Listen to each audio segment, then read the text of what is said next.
Okay, I hate this. Is this better? No, this is worse.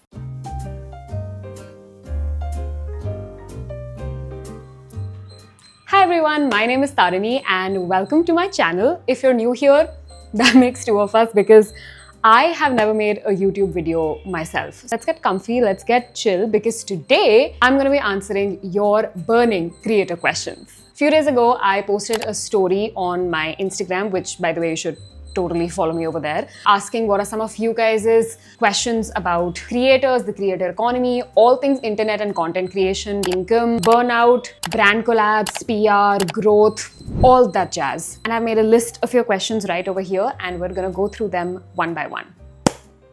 I'm scared. I've never done anything like this.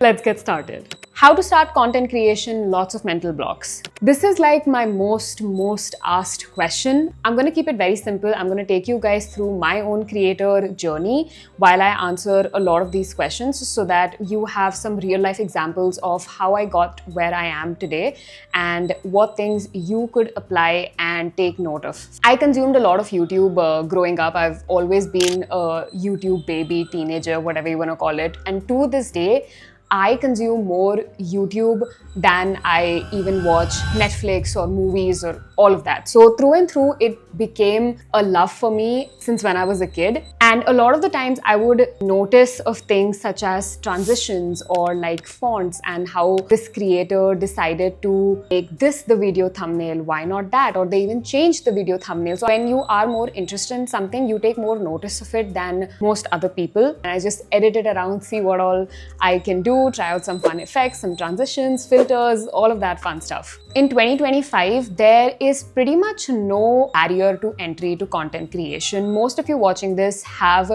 a camera which is built into your phone. You can just set it up and start talking. To start it is the easiest part. There are a lot of mental blocks. Who's gonna watch my video and isn't it cringe? You have to like go past those blocks and you have to ask yourself at the end of the day, who are these other people that you are putting on a pedestal and why do you think that their opinion of you matters? Why should their opinion even let you make or unmake a decision for yourself? Whatever it is that excites you, whether that's travel, fashion, beauty, whatever it is, trust me, there's somebody out there who will probably enjoy watching you create it. Pick a medium that is true to you. If you feel that creating a quick 30-second video is easy for you, doable, maybe Instagram Reels and YouTube Shorts is the way to go. If you feel like, man, I don't want to hurry things up, I like taking my time, chilling, and just being very one-on-one, maybe YouTube is the way to go.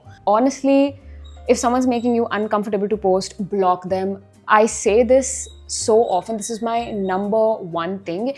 Anyone at all, whether that's my colleagues, my extended family, my friends, anyone who's making me feel uncomfortable to post, block them, mute them, hide them, do whatever it is that you want to do to protect your mental peace because artistic expression does require a sort of environment that makes you feel safe. So go ahead, mute it.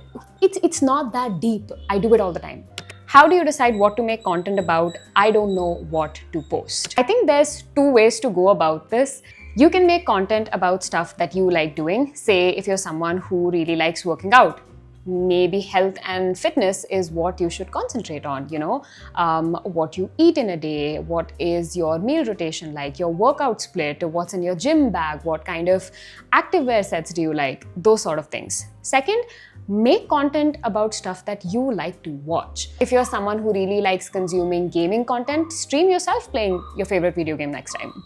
How to find your niche? Is it better to plan it or just discover it in the process? This is slightly complicated because I think from most of the conversations that I have had from people in the industry, they've all told me to sort of find a niche and stick to it. Just say a big screw you to that. Don't get me wrong, I do feel that in the beginning, it's definitely helpful to figure out what is working well for you, right? But I don't think that you need to stick to it. I'll give you an example of it. I started making content on Instagram that was very much oriented towards books and reading because I was very inspired by Bookstagram and booktube in general, and I slowly started to transition into content creation, enabling other people to create content, whether that's showing how I edit, how I script, how I film, what kind of tools and softwares I use, all of that stuff. I slowly transitioned to that, and after that I just sort of took a step back and I'm like,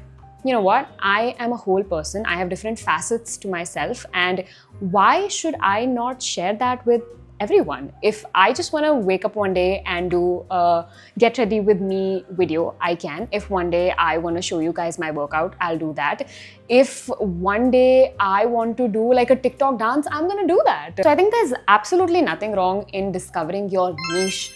While you find it, you'll grow, you'll evolve, and you'll find different hobbies and passions and things to talk about. Can you explain what your content strategy is, how to structure and come up with content? To break it down simply, the first stage is ideation. This is where I sort of dump down all my ideas, divide them into high production and low production. This is more of like a brain dump situation. I don't think too deeply. Anytime an idea sort of occurs to me, I scribble it down on a piece of paper or I note it in my Notions app. Second is scripting. As someone who doesn't get a lot of time to film, I just like to be prepared, and I like to have a structure of a hook, the body, the outro, whatever it is. I also sort of enjoy the format of storytelling, and that is definitely more difficult to hit when you just pick up a camera and start recording. Although there's absolutely nothing wrong with that. I think there are a lot of great creators out there who just sort of pick up the camera and go for it. And while that is super cool, it just isn't for me 90% of the time. I still make content that's just very organic, not at all thought about, just picked up my camera and started recording. But a lot of my videos definitely see some structure and some format, and that comes from scripting. After that is when I film. I guess this is the stage where I currently am right now. Generally, filming takes me 3 to 4 hours, depending upon like the type of content that I'm filming, what medium it is. After that, we come to editing. Now, I have like a whole ass video done on editing that's pinned to my Instagram page. I would highly recommend you check that out. Editing is definitely like the chunk that takes me the longest. And finally, it comes to publishing. So cross-platform posting, figuring out my captions, figuring out my thumbnails, deciding my posting times, scheduling it, stuff like that. This is the stage that definitely doesn't take me a lot of time. So that's sort of like the 5-part process, I would say. Overarchingly, these 3 set of buckets where I put my videos in. First is growth. Now, the how I edit video was definitely a growth video. While I didn't know at the time that it would do so well, I definitely used to get DMs on my Instagram. Hey, how do you film? How do you edit? How did you do this effect? How do you do that? What platform do you use? So I know that if this is something that my audience, my viewers want to see, it's gonna perform well. So generally, if it's very value added or something that will make you save it, I think that is the sort of video that I would put in the growth bucket. And there's the videos that come in the trust category, the trust bucket. I guess a video like that would be the one that I'm filming right now. So this is a video where I am just being as transparent as possible. I am sitting down and laying it out all in the open. What I'm trying to do essentially is, of course, building trust between the two of us by having this conversation. And the third category is joy. This is just videos that, I post for fun. I don't really think about the repercussions of it, so to speak. I just post it because, well, I liked making it. This is the bucket that's just for me. Does being consistent guarantee success on social media? Yes. I wouldn't say guarantee, because nothing is guaranteed in life. From a bird's eye view, yes, definitely being consistent will reap you rewards on social media. The algorithms, no matter the platform, really appreciate consistency. I think it's a lot more to do with momentum. When you start putting out videos, it's sort of like a slot machine, right? You keep putting and tada, one single video will do well. Abhi 10 में से one video may click, it might give you a certain push, there might be an influx of new followers, and now your 11th video, you don't want to take like a lot of time to post is the thing, because you have the momentum, you have a new set of eyes that are looking at you, and you could really channel that momentum and that influx of a new audience into reaching another set of new audience. Domino effect that happens. Of course, consistency can look anything that you want it to look. If you are someone who only has the bandwidth to do 2 videos per week like me, then that is what it is. So many people have come up to me and tell me, hey, you should do like 3 to 4 videos per week. I think your channel or your page will really benefit for that. And while I do understand that, I just don't have the bandwidth to do that. I've already stretched myself very thin, and even to produce just those 2 videos for Instagram, it's a lot of time. You also have to like find your footing and make sure that you are comfortable with a particular pace before you add on more. If you can only do 1 video per week, there's nothing wrong with that. 1 video per week for 3 months is also consistency. What threshold level we need to reach to get brand collabs? Honestly, there is not a threshold. Micro-influencing in 2025 is huge. If you're a genuine fan of a brand, send them a sincere DM.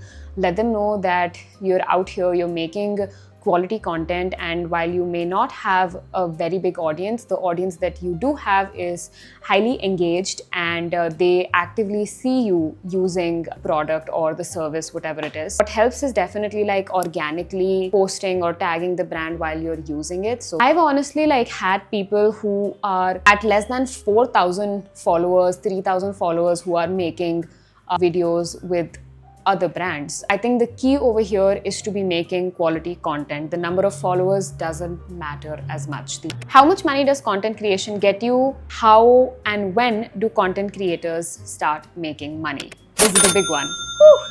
Fully dependent on the number of followers you have. This is where like the follower game sort of comes in a little bit. If you are someone who's doing decent on Instagram, you are posting consistently, you're doing quality content, you have an engaged audience, generally brands will reach out to you. A quick tip for this, also if you're someone who's open for collaborations and willing to do it, then add your email ID in your bio. That's how brands and agencies know that you are open to work. So just add that. They'll reach out to you. They may come out with you with XYZ deliverables, whether that's a reel, a story, a post, whatever it is. They'll be asking you commercials for each of these deliverables, or sometimes they might even ask you your commercials for like the whole package, and that's when you sort of quote yourself. I did my first ever reel when I was at, I want to say, 10K followers for around 4,000.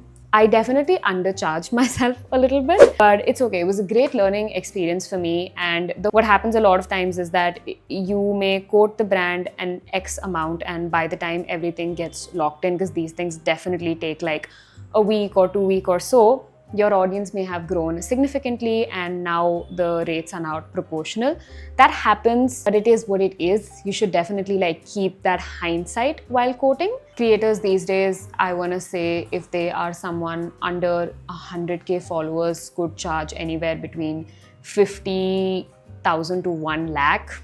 But even if you're someone with a lesser audience, you can definitely easily do collaborations from anywhere between 5 to 20,000, depends upon the budgets, what their deliverables are, what kind of content you post. There's a lot of factors to this involved. It's not so linear.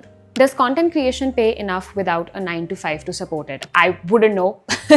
I still do my full-time job while making content on the side. But of course, I mean, I want to say almost 90% of the creators that you see online, 95% chance that that is their full-time job, and they don't do any 9 to 5 per se. They might have other sources of income. You know, they might have like a course that you could buy to learn something from them, or they might have their own business. They might be selling merch. They might be doing workshops, tours, offline classes. If you had to give up your 9 to 5 for content creation, what strategy would you begin with? This is my genuine, sincere advice to everyone watching this. don't quit your 9 to 5 the second your content starts making you money or it starts making sense. I say this because I think it's very, very important to be financially sound, financially stable, and financially smart.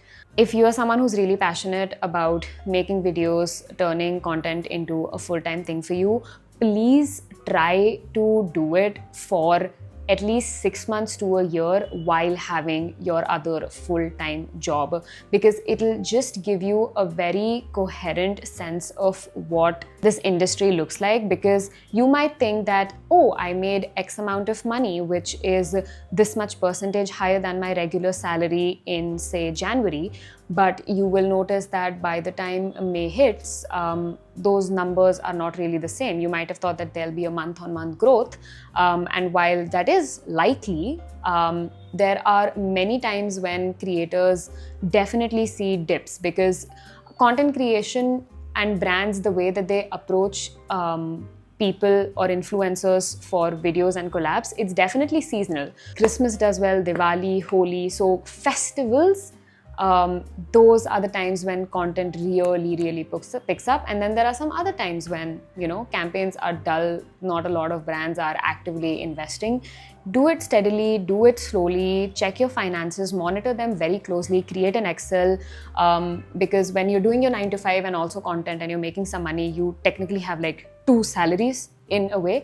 And just imagine what your finances will look like when this base salary that is stable goes away. And another interesting thing about payment cycles is that if you're working with brands, they have all different kinds of payment terms, payment cycles. Some of them will pay you in 15 days, 30 days, 45, it goes up to 90. I have done collaborations that have agreed to pay only after 90 days. So you can see how that would affect someone's cash flow. And advances are very rare. Don't rush into it at all. What about PR and agencies? This is an interesting one because as of when I'm filming this, I am not signed up with any particular agency. But to give you some context, a lot of influencers work with certain agencies. There are different agencies that are popular in different parts of the country, whatever. The way that agencies work is that they take a cut or a commission from the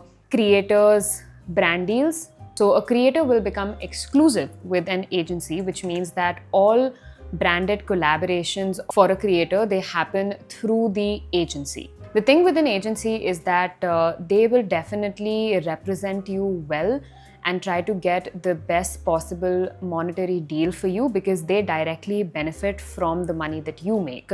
So they are technically working for you. Plus, the biggest thing is that they will take care of all your communications. You get assigned a brand manager who will go through your emails, they will revert to all the emails, they'll take care of negotiations, invoicing, payment, follow-ups. Nykaa is hosting something, they will just reach out to XYZ agency, and then XYZ agency, who probably has like 100 plus influencers on its roster, will just invite everyone to this event that Nykaa is hosting, as opposed to Nykaa personally reaching out to each and every individual. It's just more work for the brand. So that's the route that they will go through. PR, a lot of the times, yes, if you are someone who is an active user of the brand, and they might reach out to you, and also sometimes it's through agencies. How much time does it take to be really comfortable on camera and not sound like a rookie? I don't know, man. I would say, and I know this is a bad answer, but I would say it takes as long as it takes. What are you gonna do about it? If it takes you 20 videos, let it take. Are you gonna stop at the 19th? No, you shouldn't. If it takes you 5 videos, great. You shouldn't have stopped at the 3rd one, because see, now you're at the 5th video and you're feeling slightly better about yourself. You're feeling more comfortable in your skin and you've loosened up a little bit, and now this doesn't feel like a robotic dance that you're doing in front of the camera. If it's taking you 50 videos to feel like, yeah, I got this, let it take. Let me tell you that every time that you do pick up your camera and you hit record, it's gonna be at least 0.5% easier than the last time that you did it. I Promise you that. Are hooks the only thing that matters nowadays?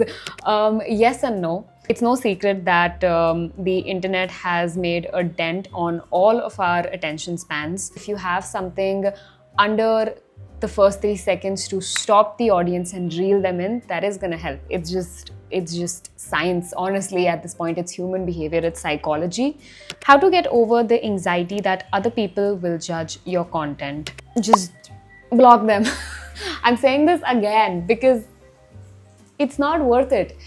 It's not that deep. Trust me, it's 2025. Everyone is making videos, and I mean that in a good way, yaar. I think that back in the day, it definitely was a lot more difficult to pick up a camera and start recording and put yourself out there. But these days, it's definitely a lot more easier. And I think you should milk that opportunity. I think that you shouldn't let other people's opinions or fear of judgment. To me, cringe is a construct. It's a construct. I don't believe in it, dude. Like, who cares? And also maybe like start small. You don't have to have like a whole production house with like 2 cameras, a whole mic, and like a whole background and setup. It can be as chill as you make it. You can take the time to do it, but I think you definitely owe it yourself to give it a shot. You might do it and realize that, I guess this is not my thing. I'm just really not enjoying it. I feel like I could find some other format to present my ideas, maybe a podcast. I don't know, but at least give it a shot. What's the worst that's gonna happen? It's gonna not get some likes. Someone's gonna say, you made that, and you can just say, yeah, and. How to deal with comparison when other creators are gaining followers but we feel stuck. Everyone will feel this. I don't even believe when someone says that, oh, I don't look at my followers or my views and all. Like every now and then, everyone gets sucked up into this whole game of numbers and stats and analytics. And I also want to say that the platforms itself, they are sort of designed, architected and orchestrated in a way that you get obsessed with these numbers. They are like dopamine hits. You have to remind yourself to take a step back. You'll always be interested to see that XYZ other creator of yours who might be your contemporary, how much they are doing, what collabs are they doing, what brands are approaching them. मेरा तो इतना followers है, मेरे को तो आज तक ऐसा approach नहीं हुआ, या मैंने भी इतना काम करा इस वीडियो पे but इतना ही views आया, इतना ही likes मिला, 2 comments है. That'll always be there. Every time you need to exercise that muscle of, that's okay. You know, you have to exercise that muscle of, let me take a step back. Maybe it's not always important to monitor my stats and my saves and reshares every time I post.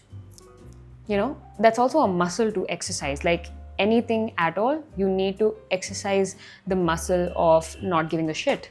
And sometimes you're gonna fail. Sometimes you're gonna get obsessed and you're gonna get jealous, and it's so easy. That's why it's important to set timers. I have like a 1-hour timer set on my Instagram. It's just a reminder for me to touch grass, that I don't need to have like 5 hours screen time. It's just a muscle. Practice it, and practice it often, practice it hard. It's easy to get into it. It's designed to get into it. So don't feel bad that you're doing it. Everyone does it.